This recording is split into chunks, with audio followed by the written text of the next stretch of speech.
The life of George Washington. Washington's childhood. George Washington lived from February 22, 1732 to December 14, 1799. He was born in Westmoreland County, Virginia, and died at Mount Vernon, Virginia. George grew up at his home in Fredericksburg, Virginia, with his father Augustine, who was a planter and owned 10,000 acres, and his mother Mary, who was orphaned at the age of 12. George had 6 siblings, 2 half-brothers, Lawrence and Augustine, 3 brothers, Samuel, John, Augustine, and Charles, and 1 sister, Betty. His half-brother Lawrence was a huge influence on George. George was 11 years old when his father died. His half-brother Lawrence took over the roles of George's father. Washington wanted to join the British Army, but his mother was very protective and wouldn't allow it. So Washington went to live with Lawrence at the age of 16 at Mount Vernon.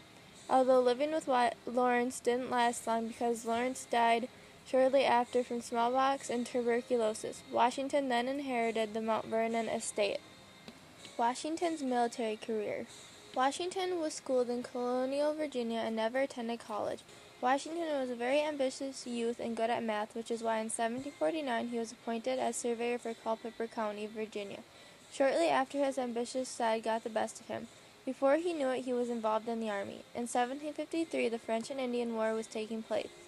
England needed someone to deliver a message. Washington bravely joined the Virginia militia at the age of 21 and took the responsibility of delivering the message.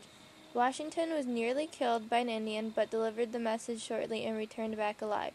Washington got his first taste of fame from delivering the message. In 1755, at the age of 23, Washington has to take command of the troops in one of the outbreaks during the French and Indian War because many of the commanders were killed or injured. Washington safely led the troops out of harm's way.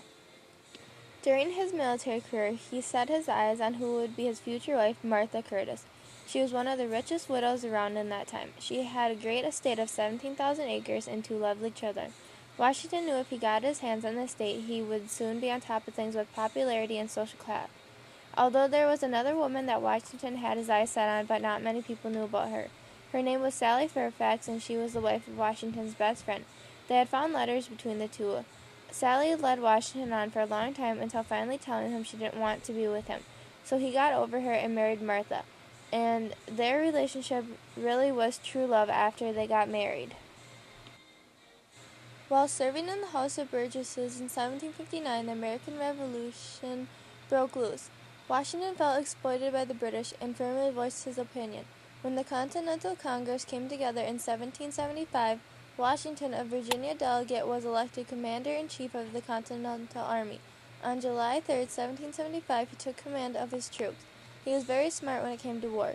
He changed ammunition orders and supplies so it would look like he had a larger army than he really had.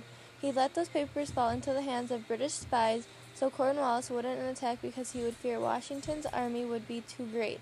Finally, in 1781, with the aid of French allies, he crossed the Delaware River and forced Cornwallis to surrender at Yorktown.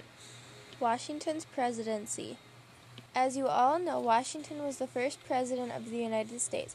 He was very popular as a war hero and was an obvious choice for the first president. All 69 electors elected him. George Washington's inauguration took place on April 30th, 1789, standing on the balcony of Federal Hall on Wall Street in New York.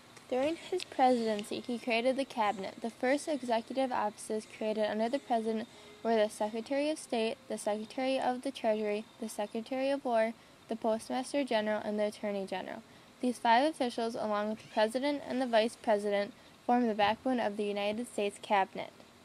Washington appointed Thomas Jefferson as the first state secretary on September 26, 1789.